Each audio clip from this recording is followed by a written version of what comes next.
Language and Culture.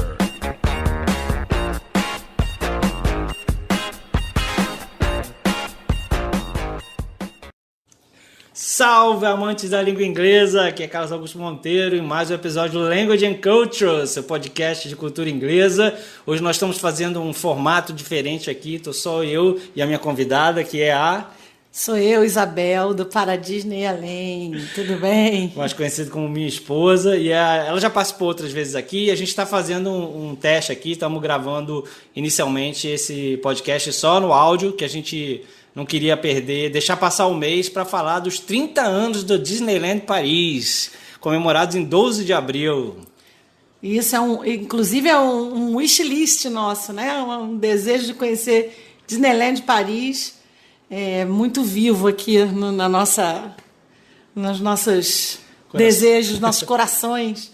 É um wishlist de irmos juntos, mas eu estive lá em junho de 1993, um ano depois da inauguração da Disneyland Paris. Estava novinha, instalando de nova, e foi inaugurado em 12 de abril de 92, né? Um pouco mais de um ano depois eu estive lá com meus pais numa viagem para a Europa, e a comemoração que está acontecendo desde 6 de março dos 30 anos, ela vai seguir aí ao longo de 2022, né? Então tem muita coisa acontecendo. E quando eu fui lá em 1993, né, como eu falei, um ano depois da inauguração, eu fui com os meus pais, a gente estava fazendo uma viagem pela Europa. Foi uma visita incrível, né? Foi muito bom combinar, conhecer Paris e ir a Euro Disney na época, né? Que se chamava Euro Disney, a versão europeia dos parques da Disney. E esse nome é curioso porque a mudança do nome só aconteceu um ano depois da minha visita, em 94, porque na época o presidente da Disney, Michael Eisner, que inclusive foi o criador do parque, né? E que fez uma série de criações incríveis durante a gestão dele, ele percebeu que o nome só fazia sentido para quem não morava na Europa, né? Já que lá o nome euro estava muito mais ligado à moeda local, negócios, etc. E realmente o início da Disney de Paris foi muito conturbado financeiramente, né? Não aconteceu, tanto que ao longo do tempo ela teve que ter umas novidades para melhorar, né? Inclusive eu me lembro até que teve uma época que falava-se até que ela estava falindo, né? Era uma comoção geral aí da Disney Paris, ainda na época era o Euro Disney. Falava-se muito que ela não deu, ela deu prejuízo e ela possivelmente estaria falindo. Sim. Com certeza, porque quando ela inaugurou... ela surgiu, né, dentro das ideias do Michael Eisner, presidente da Disney, né, de criar novos parques, novas atrações, né? Foi uma época muito produtiva para a Disney. Um dos responsáveis, o principal responsável do projeto é o grande Imagineer, Tony Baxter, né? E era para ser criado o parque mais bonito da Disney até então, né? Por causa que eles queriam atender o gosto refinado dos europeus, né? Eles não podiam nem simplesmente transpor a Disney dos Estados Unidos para a Europa. E mesmo assim, com todo esse cuidado, eles tiveram na inauguração uma série de protestos da esquerda da França, né? Mickey Go Home, né? Dizendo que a cultura deles já bastava, que não precisava dos imperialistas americanos ficarem jogando aquele lixo em cima deles, né? E teve outras curiosidades também, que teve que se oferecer vinho nas alimentações, nas refeições, porque os parisienses não entendiam. Lá você pelo menos tem que ter a opção de tomar vinho. Então, se não tiver nem a opção de tomar vinho, já é um desrespeito à cultura local, né? Um modo de viver. Inclusive, assim, é uma coisa muito diferente, né, da cultura Disney. Porque se você vai, por exemplo, no Magic Kingdom, nunca teve bebida alcoólica, né? No próprio Disneyland não tinha. Então, realmente mudou completamente. Eles tiveram que se adequar aí a cultura francesa, porque rolava assim um certo preconceito dos franceses com relação à Disney, né? Então foi difícil o início, realmente, até na parte das pessoas que fumam, né? Por exemplo, a Disney de Paris, ela tem muito mais espaços para fumantes do que os outros parques. Hoje em dia, no Magic Kingdom, por exemplo, você não tem nem mais área para fumante. Se você quiser fumar, você tem que sair do parque. E em Paris não é assim, né? É totalmente diferente. E outros desafios que eles tiveram na época da criação foi como fazer um castelo de princesa que fosse realmente incrível, impactante, na terra dos castelos, né? Na Europa, que é sede dos principais castelos conhecidos, né, pela era moderna, e então eles se dedicaram, eles pegaram como base as ilustrações do desenho animado da Bela Adormecida para realmente criar uma coisa bem fiel àquele castelo que é super elaborado e super bonito, né? E fizeram bem, que o castelo, na minha opinião, é o mais bonito de todos. Lembrando que em Orlando o castelo é da Cinderela, né? E que lá em Paris passou a ser da Bela Adormecida. E eles também chamaram muitos artesãos europeus locais para criar toda a tapeçaria, os próprios vitrais, tanto do castelo como de outras áreas, eles chamaram o mesmo restaurador dos vitrais da igreja de Notre Dame. Então, assim, eles não investiram um pouco, não. Fizeram várias coisas diferentes, usaram cores mais chamativas, materiais de maior qualidade. Tiveram a ideia de colocar a Big Thunder Mountain, que é uma das atrações do parque, né, bem no meio da Frontierland. Então, ela realmente é a atração principal da área, assim, né, porque os franceses gostam muito do Velho Oeste americano, né? Então, eles quiseram priorizar isso. A Big Thunder, na minha opinião, ela merece, assim, uma atenção especial, porque apesar de eu nunca ter ido, eu sei que ela como atração ali em Paris, ela é totalmente diferenciada. Não tem uma Big Thunder como a de Paris, nem em Orlando, nem na Califórnia. Ela é realmente bem melhor, mais radical, assim, bem mais legal do que as outras Big Thunders, apesar toda a parte cenográfica ser muito semelhante.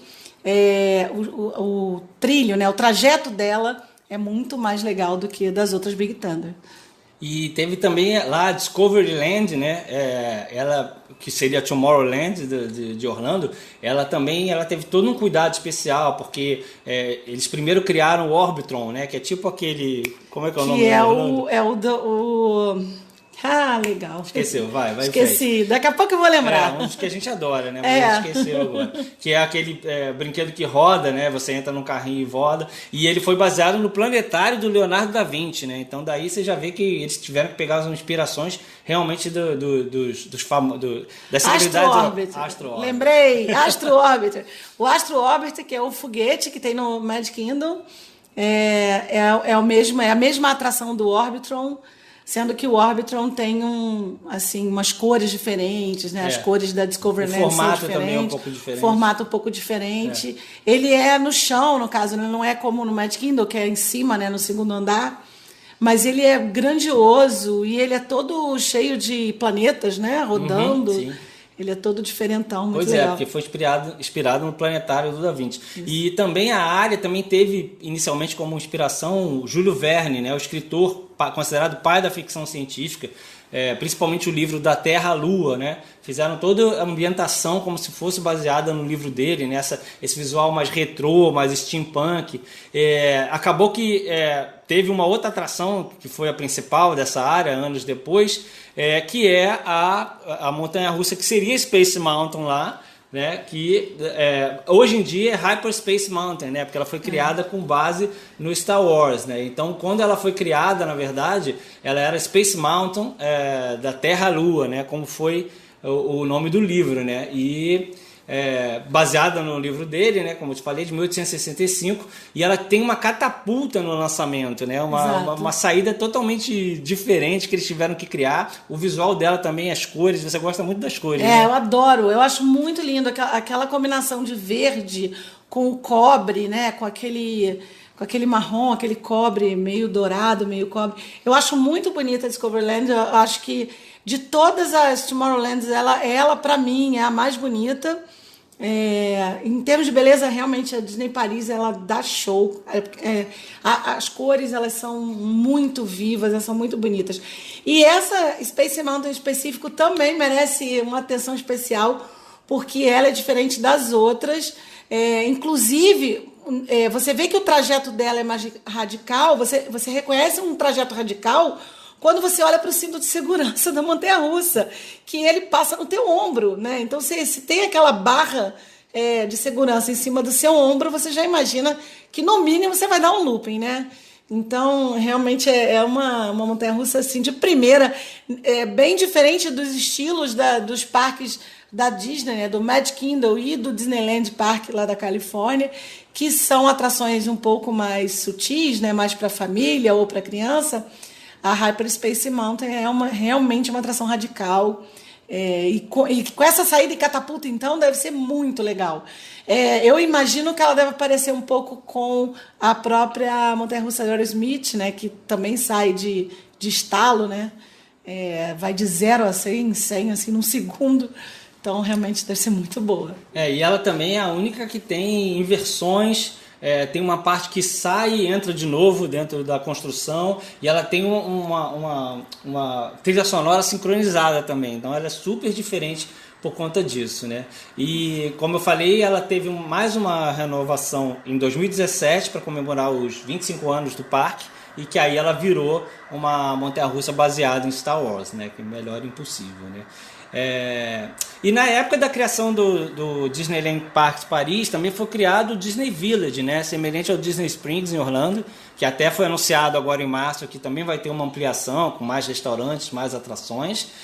E de lá para cá também o complexo da Disney em Paris já incorporou a criação de um novo parque, que foi o Walt Disney Studios em 2002, né? Semelhante ao Hollywood Studios. E lá também que onde tem a atração do Ratatouille, né? Que era super única no mundo inteiro, e agora foi lançada para o Epcot em Orlando também, né? Esse lançamento foi super esperado, né? Porque as pessoas pensavam nessa atração, poxa, porque só tinha em Paris, né? Porque toda a ambientação de Ratatouille é na França mesmo. E essa atração foi muito esperada lá em Orlando, né?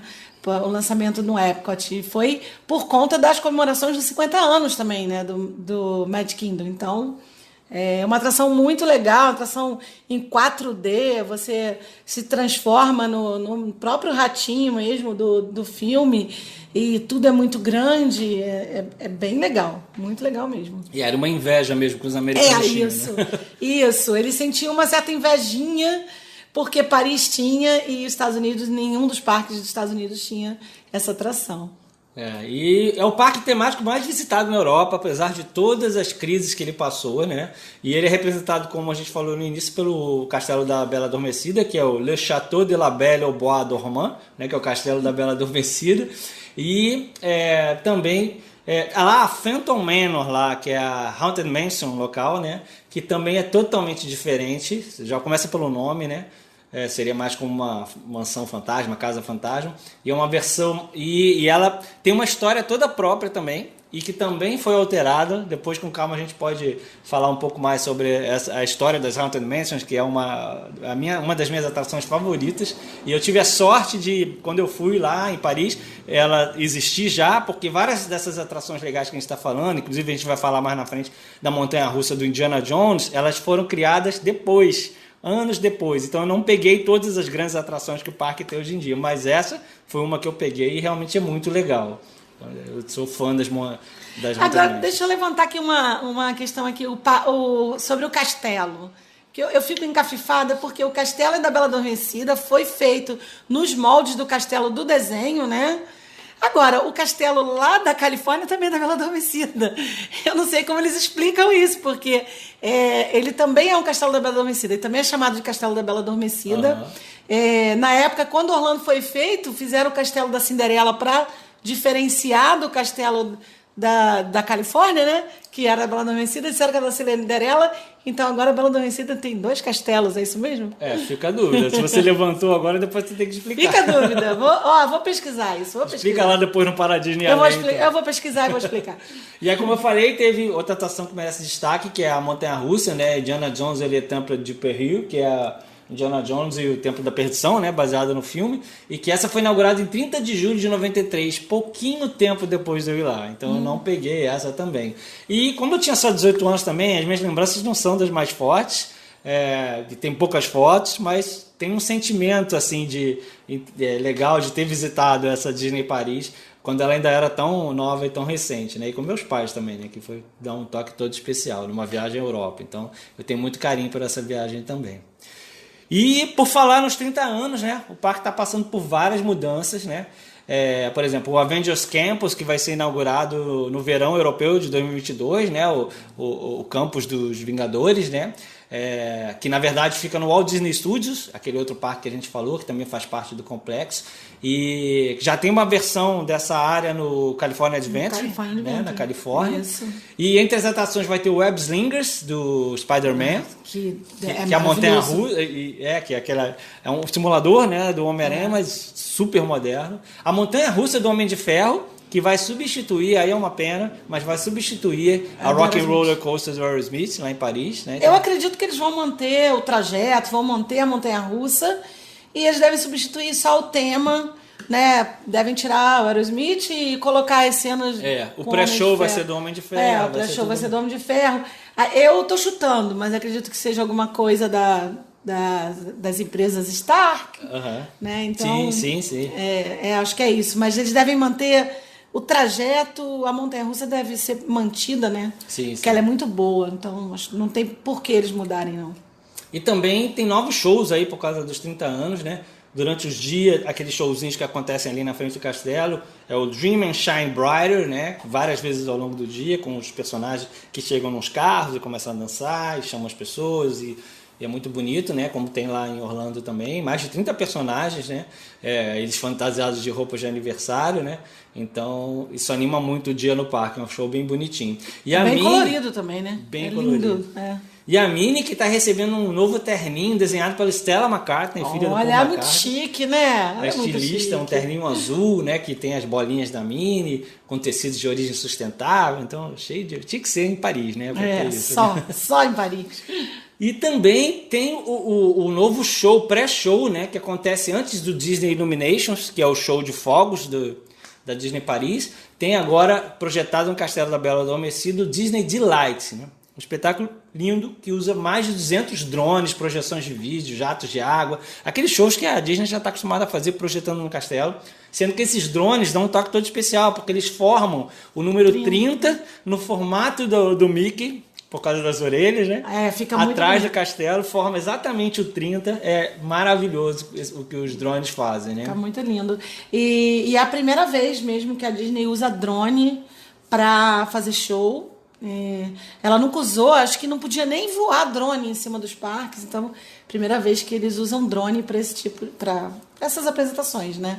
Sim. E agora eu imagino que com essa novidade ela queira depois levar para os outros parques também, porque realmente é uma coisa linda, né? Uma coisa de outro mundo. A gastronomia também está em festa lá, né? Porque durante a celebração os convidados podem experimentar mais de 60 pratos novos, novas sobremesas, um bolo de chocolate branco e morango. Então, assim, para variar, também a parte das comidinhas está muito deliciosa. E também já tinham anunciado o hotel da Marvel, né? Art of New York, Art of Marvel. É o New York Art of Marvel. Só que ele já inaugurou, na verdade. Já inaugurou. Que é mais um hotel de luxo ali do complexo, né?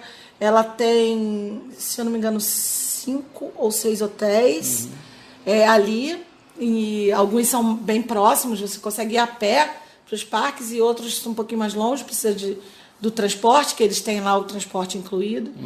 E esse da Marvel New York é bem legal. Tem, inclusive, os personagens da Marvel aparecem assim no hotel, de manhã, andando pelos corredores. Então tem várias coisas legais, tem vários lugares legais para tirar foto dentro do hotel. Assim, fotos tipo como se você fosse um Homem-Aranha agarrado na parede. São coisas assim diferentes. Bem legal. Porque é interessante, o próprio Disneyland Paris Hotel, que é a entrada do parque, né? Isso é uma coisa muito diferente que tem lá também. Muito lindo. Que a entrada do parque é um hotel, a fachada de um hotel que os hóspedes podem ir direto. Que foi o primeiro, né? Sim, foi inaugurado junto. E dá um visual muito legal, né? Muito. E lá também, e tem a questão de que não é exatamente Paris, né? Em Marne-la-Vallée, um distrito de Paris. E engraçado que eu achava que era mais longe, mas pelo que eu voltei a pesquisar agora, é cerca de 15 minutos só de Paris. Eu pensei que era mais longe. Trem, né? A gente foi de trem quando a gente foi, eu e meus pais, a gente foi de trem. Tem uma estação pertinho. E a estação é ali. Na frente ali, da Disney mesmo, pertinho. Você desce, já tá no esquema ali para entrar. ali no Disney Village, naquela região toda. E uma coisa que às vezes as pessoas que não se dedicam tanto a visitar os parques temáticos da Disney, é que acabam que vão lá, chegam lá, às vezes não muito cedo, aí fazem os 2 parques num dia só, vão embora no mesmo dia, e acho que essa hotelaria está lá justamente para as pessoas ficarem, né? Aproveitarem mais os 2 parques. Tudo bem que o Walt Disney Studios é um parque menorzinho, mas parque da Disney é parque da Disney, está sempre cheio, né? Assim, tem gente que faz os 2 parques num dia só, mas é mais corrido e certamente você não consegue ver tudo, porque as filas são muito grandes. As atrações mais procuradas, elas têm filas muito grandes. E assim, costumam ser maiores do que as filas de Orlando, as filas da Califórnia, porque só tem aqueles 2, só tem aquilo ali. Então, você vai ficar muito tempo na fila. Então, não acho jogo fazer 2 parques num dia só, mesmo que o Walt Disney Studios seja um parque menor. E nesse momento ele está menor ainda, porque como ele está em reforma, tem muita coisa que está fechada ainda, então ele realmente está menor. Mas, assim, eu não acredito em fazer os 2 parques num dia só. Na minha opinião, é corrido. E até pensando nessa questão de ser cheio para visitar, a gente viu que foi anunciado hoje esse novo pacote Premier Access, agora 26 de abril, que é o substituto do Fastpass, né? Você vai pagar 90 euros e vai a partir de 90 euros. 90 euros, que não é pouca coisa. Vai poder aproveitar 12 atrações do complexo, né? Sem fila, né? E eu acho que vale a pena. Se eu investisse numa viagem para Disney Paris, com certeza eu investiria mais e pagaria esses 90 euros para furar fila, porque vai otimizar muito. Nossa, muito. A gente viu que tem as principais atrações nele. Indiana Jones, a Hyperspace Mountain, né? O antigo Space Mountain, o Star Tours, a Big Thunder, a Phantom Man, o Ratatouille, o Twilight Zone of Tower of Terror. Então, assim, as principais. São as principais mesmo. E dessas aí que tá na lista, pelo menos 3 delas têm fila muito grande, que é a Big Thunder. A Big Thunder sempre com fila muito grande. O Ratatouille e a Crush Coaster são muito procuradas. Então, que é uma montanha-russa. É uma montanha-russa. É aquela que você vai no casco da tartaruga e ela vai girando, né? E assim, a gente trouxe esse tema aqui para o podcast porque, além de que a gente é fã de Disney e acha que Disney está intrinsecamente ligado com a cultura dos países falantes de inglês, mas porque aqui tem essa questão cultural mais forte, que é da Disney ter criado um parque na Europa, né? O principal parque temático da Europa, apesar de todos os percalços, como a gente falou, e que enfrentou muitos problemas culturais no começo também, né? Então é interessante isso. Quem tem a oportunidade de assistir o documentário Imagineer Story no Disney Plus, que fala de toda a criação de parques da Disney, inclusive da Disneyland Paris, pode ver cenas da época, pode ver os desafios que os Imagineers tiveram e toda a genialidade de Tony Baxter também em criar, em ter esse cuidado. Tudo bem que tinha um orçamento maravilhoso, porque o Michael Eisner falou, pode gastar à vontade. Então eles tinham muito dinheiro para criar e usar. Tinham muito dinheiro, mas eles precisavam de muita criatividade, porque realmente eles entrarem no mercado como a Europa, com todo o preconceito que rolou, inclusive nesse documentário a gente vê um dos Imagineers falando que quando ele estava morando em Paris, a vizinha dele disse, eu vou dar lá uma olhada lá naquele seu parque. Ela meio desdenhando, então ela falou, acho que vou lá, vou conhecer seu parque. Ela foi e voltou e falou, até que eu me diverti, não foi tão ruim quanto eu pensava. Ou seja, tinha um preconceito muito grande. Eles falam que eles precisavam fazer tudo muito mais bonito. A beleza lá era muito importante. As coisas tinham que ser bonitas. Sofisticadas. Como eles iam concorrer com as atrações culturais da Europa. Exatamente. E teve um outro Imagineer que também participou da criação, não me lembro o nome dele agora, mas ele também fala no documentário, que ele conta que as pessoas na inauguração, as mulheres de terninho, fumando uma piteira, e o cara também de terno, e aí ele falou, cara, como eu vou convencer essas pessoas que esse lugar é para eles visitarem, né? Ele falou que a postura deles era um pouco assim, me impressione, né? Vamos ver o que é essa Disney aí. Exatamente. E diz que aí quando teve a Electric Parade, né, no final, que os sons de valsas que famosas na Europa, né? E aí ele falou que procurou esse casal e viu eles dançando valsa. E ele ficou muito feliz com isso, porque ele viu que evocava para eles também a nostalgia da época deles de jovem, das festas, né? Com valsa, etc e tal. Então foi um ganho muito grande que os Imagineers tiveram de ver que, apesar desses problemas que tiveram culturais e que impediam as pessoas de irem, depois eles fizeram uma série de modificações para melhorar isso, para se adaptar melhor, apesar disso, conseguiu conquistar, né, algumas pessoas na inauguração. Né? E hoje em dia, eu acho que muita gente quer ir, tanto que é o parque temático mais visitado da Europa. Sim, né? eu não consigo imaginar você ir a Paris sem ir a Disney Paris, assim, não rola. Não tem como. E também essa questão cultural é interessante porque a gente falou, né, da criação do vinho, né, e de todos o cuidado que eles tiveram. Então, eu acho muito legal que a Disney tenha que se adaptar também em alguns lugares, né, para se adaptar à cultura local. Claro que as pessoas o presidente do parque, eu não me lembro quem é agora, mas sempre foi uma pessoa de origem francesa, né, para entender o local, etc e tal. Então, acho muito interessante essas adaptações culturais também que eles precisam fazer para agradar os convidados, né? E lá você tem atrações em 2 línguas, né? Então, algumas coisas em inglês e também falado em francês. Então, é muito legal ver isso, assim, dos parques, né? Porque como eu, no caso, só fui nos parques dos Estados Unidos. Eu só vi as atrações em inglês, então fico imaginando como elas seriam em francês. É bem legal. Assim como a Disney, que criou outros parques na China e no Japão, também teve que se adaptar à língua. Na França também acontece isso. Então é muito legal mesmo. O próprio Michael Eisner, na inauguração, ele falou algumas palavras em francês. Né, arriscou, né? Para não ficar muito deslocado lá na inauguração do parque. Né? Pois é, então, poxa, 30 anos da Disney Paris, aí teve momentos altos, mas momentos de baixa também, e agora está com uma série de comemorações, série de novidades lá. Então, queria até citar um perfil do Instagram muito legal, que é o Partido Disneyland Paris. É muito legal, é da Carol, eu sigo, acho ela saca muito do parque, ela tá sempre lá, porque ela mora em Paris, né? Ela tem 2 meninas pequenas, então é muito legal esse perfil. Então, quem quiser saber sobre Disneyland Paris, vale a pena seguir o Partido Disneyland Paris, que ela mostra tudo. Vou colocar o link aqui na descrição. E falar também do blog Para Disney Além, da Isabel. Sim. Que a gente fez um post sobre o parque, né, os 30 anos do parque, contando um pouco da minha experiência quando eu fui lá. E também tem um texto muito legal do casal da Simone e o Marco, que foram lá sem crianças, e aí eles contam como é o parque da Disney para adultos, né? Eles foram justamente na comemoração dos 25 anos, né? E tem uma questão muito,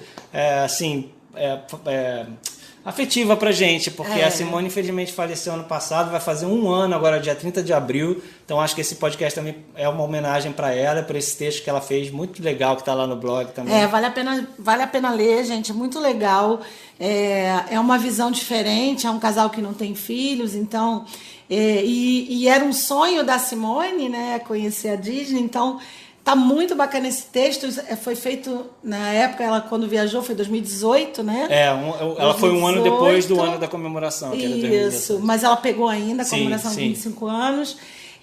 Então, tem o nosso texto da comemoração de 30 anos e tem o link para o texto da experiência deles como casal na Disney. Então, e é um texto maravilhoso, porque ela é jornalista e o Marco, ex-marido dela, também e ele escreveu um texto muito criativo, muito legal. Tá muito legal. Então é muito divertido de ver e legal de ver a experiência de um casal assim, de adultos sem filhos também, que vira criança como a gente, né? Então, isso é uma coisa que eu falei daquela questão do casal que dançou a valsa, que o Imagineer fala, né? Que ali ele conseguiu ver que ele conseguiu trazer a criança para aquele casal que parecia que não ia entrar na vibe, né, do parque. Mesmo assim, a Disney, mesmo contra tudo e contra todos, ela tem essa capacidade de trazer... Ela resgata a criança de dentro das pessoas... de uma forma assim, quem nunca foi, quem nunca foi e não imagina, tem que um dia ter essa experiência, porque ela resgata, ela consegue resgatar. ela tira de dentro da gente a criança que está escondida. Com certeza. Teve aquela ocasião que eu sempre gosto de contar essa história quando eu entrei na Disneyland da Califórnia, que na hora de entregar o ingresso eu troquei o meu ingresso com a minha filha e aí ele foi o velhinho, aqueles velhinhos fofos da porta que ficam tomando conta, né? Ele passou o cartão e viu que a idade não batia, né? Ele, não, isso não é o seu. Aí eu, esse é da minha filha. Quem dera fosse eu, né? Que fosse criança assim. Ele falou, não, mas agora você é. E é verdade. Legal. Você passou dali do portão de entrada, você virou criança. Exato. Né? Você passar da catraca em qualquer parque da Disney, você vai virar criança. Com certeza, você pode ter 80 anos, você vai virar criança. É verdade. Nós vimos uma comemoração de 80 anos na Disney de Orlando, uma senhorinha toda orgulhosa contando toda feliz. Que estava fazendo 80 anos no Crystal Palace, né, o restaurante do Magic Kingdom. Então, é isso. Em qualquer lugar do mundo. Pode ser Paris, pode ser Japão, pode ser China, pode ser Estados Unidos. Em qualquer lugar do mundo, a Disney vai fazer você virar criança, com certeza. Com certeza. Bom, acho que a gente deu uma geral muito boa aqui, né, dos parques. Vocês podem consultar esses links aí para saber mais sobre a Disney, sobre as comemorações na Disney de Paris. E é isso, né? Acho que falamos tudo. Isso, pode acessar também para a Disney Além, tanto o blog quanto o Instagram. Me seguem lá, gente, no @paradisneyalém no Instagram. E tem o blog também, www.paradisneyalém.com.br. A gente está sempre comentando. A gente comenta sobre Disney e outras aventuras também, sim, né? Pois é. Porque como é para Disney e além, a gente também coloca nossas experiências aí com viagem para outros lugares, então vale a pena seguir a gente. E continue acompanhando também o nosso podcast, as redes sociais também, com todos os links aí embaixo para vocês acessarem. Continue com a gente e see you later. See you later. Valeu, gente. Tchau, obrigada. Tchau.